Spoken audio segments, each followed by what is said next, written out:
السلام عليكم. اليوم جيت نعاود لكم قصتي اللي الأغلبية فيكم ما غاديش يتيقوا. سميتي صلاح، 27 سنة، عايش حياة عادية بحال أيتها الناس.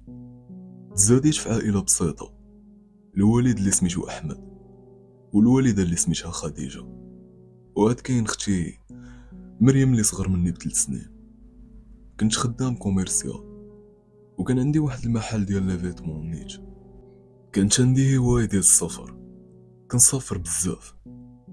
فاش ساليت السياحة الداخلية في المغرب خرجت انا وواحد الصديق ديالي لافريك. من بعد جاتني فكرة باش نضرب قارات اخرين.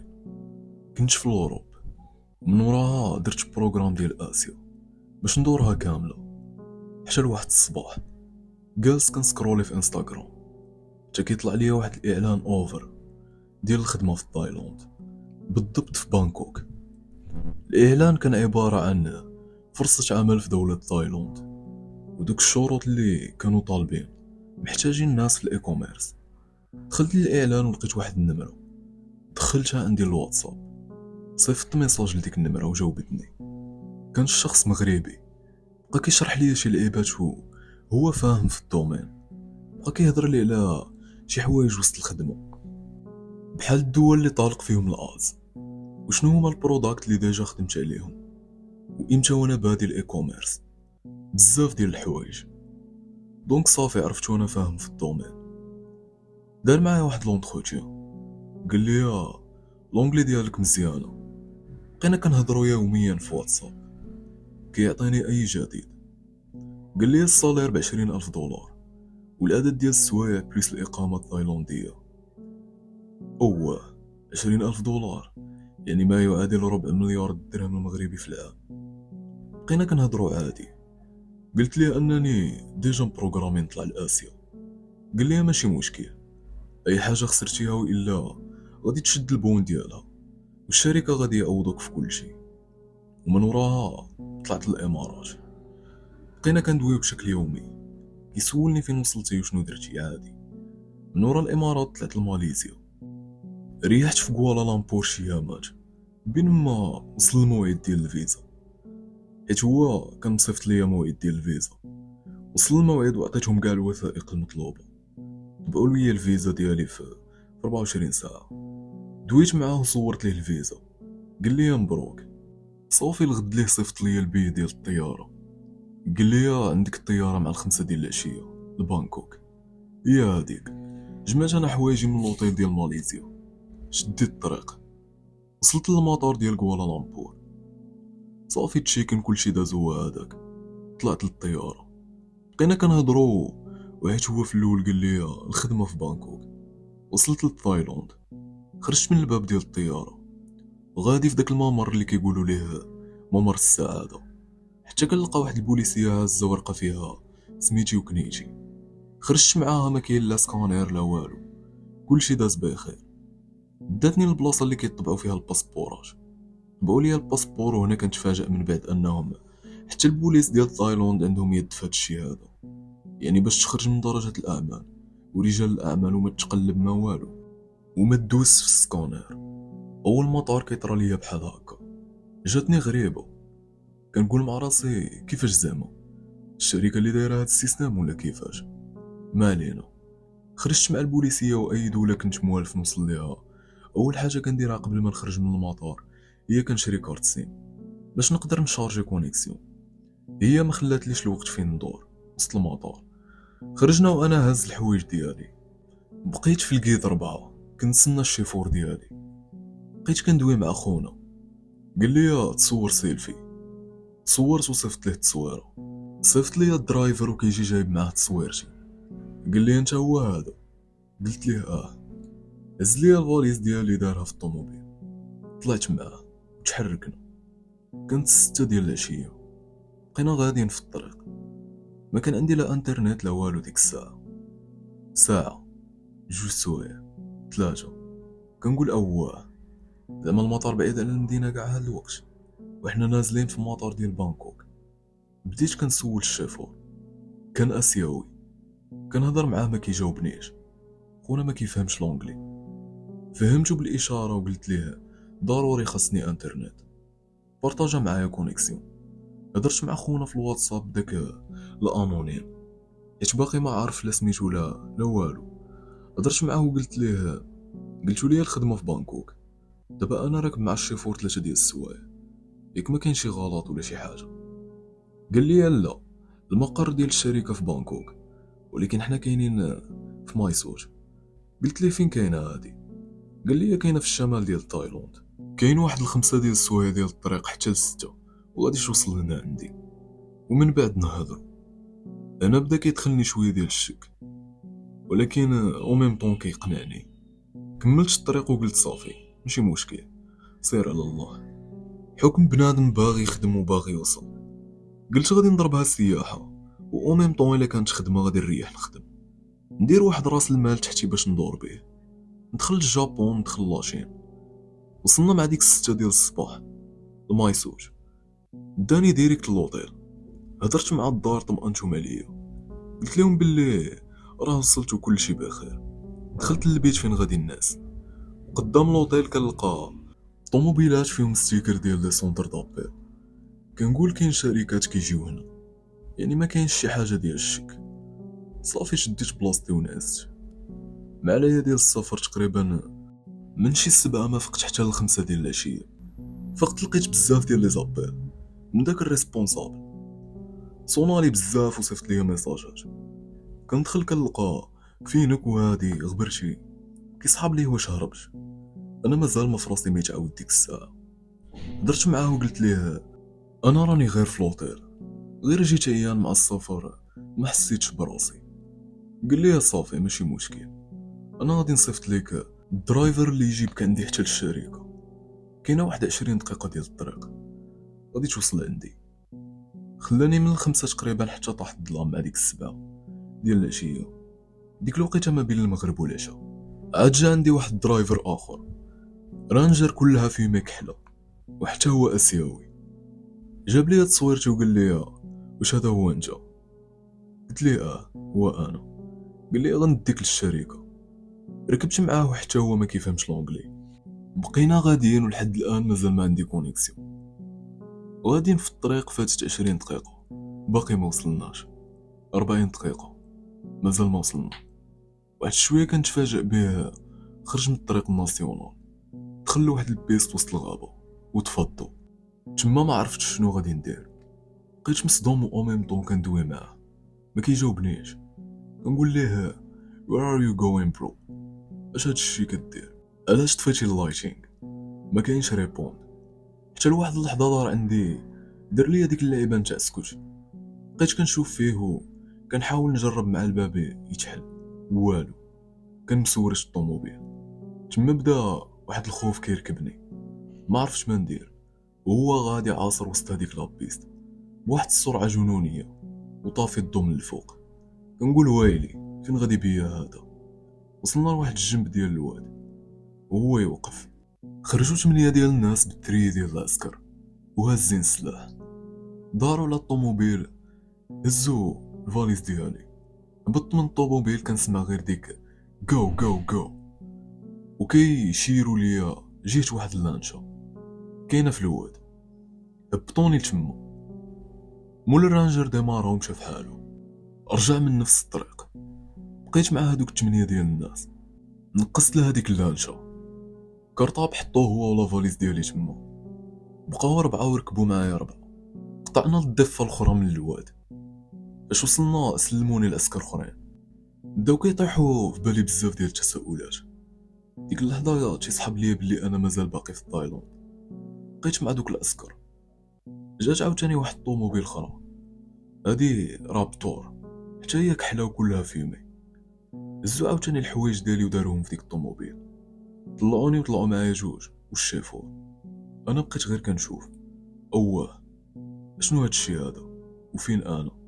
ما كاين لا ضوا ولا والو، والليل وسط الغابه وقطعنا واد. ما فهمتش والو. مشى بينا هذاك مول الرابطور حتى لواحد شويه كيدخل لواحد الشارع في وسط هذيك الغابه. شويه كيبان ليا واحد السور كبير، داخلين كيبان ليا الديوانه وبزاف ديال العسكر. دخلنا لهذيك البلاصه ووقف مول الطوموبيل. سلموني عاوتاني لهادوك.